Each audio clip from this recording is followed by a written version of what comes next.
Одговорните за спорт и рекреација при општина Кочани денеска соопштија дека годинава нема да се одигра традиционалниот петровденски турнир во мал фудбал. Причината е немањето интерес од страна на екипите за мал фудбал, на кои играњето според фустбал пропозициите со 4 фудбалери во игра плюс голман не им е атрактивно. Поради тоа, до предвидениот рок не се пријавила ниту една екипа, што е своевиден преседан во долгата историја на овој турнир.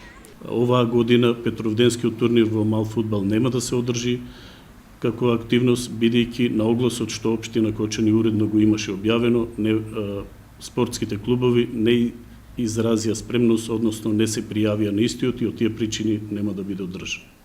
Меѓу љубителите на малиот фудбал се коментира дека котизацијата од 3000 денари за учество на турнирот е превисока, а во услови на мал број пријавени екипи во изминатите години, наградите се несоодветни. Освен тоа, малиот фудбал со 4+1 не е атрактивен како со 5+1.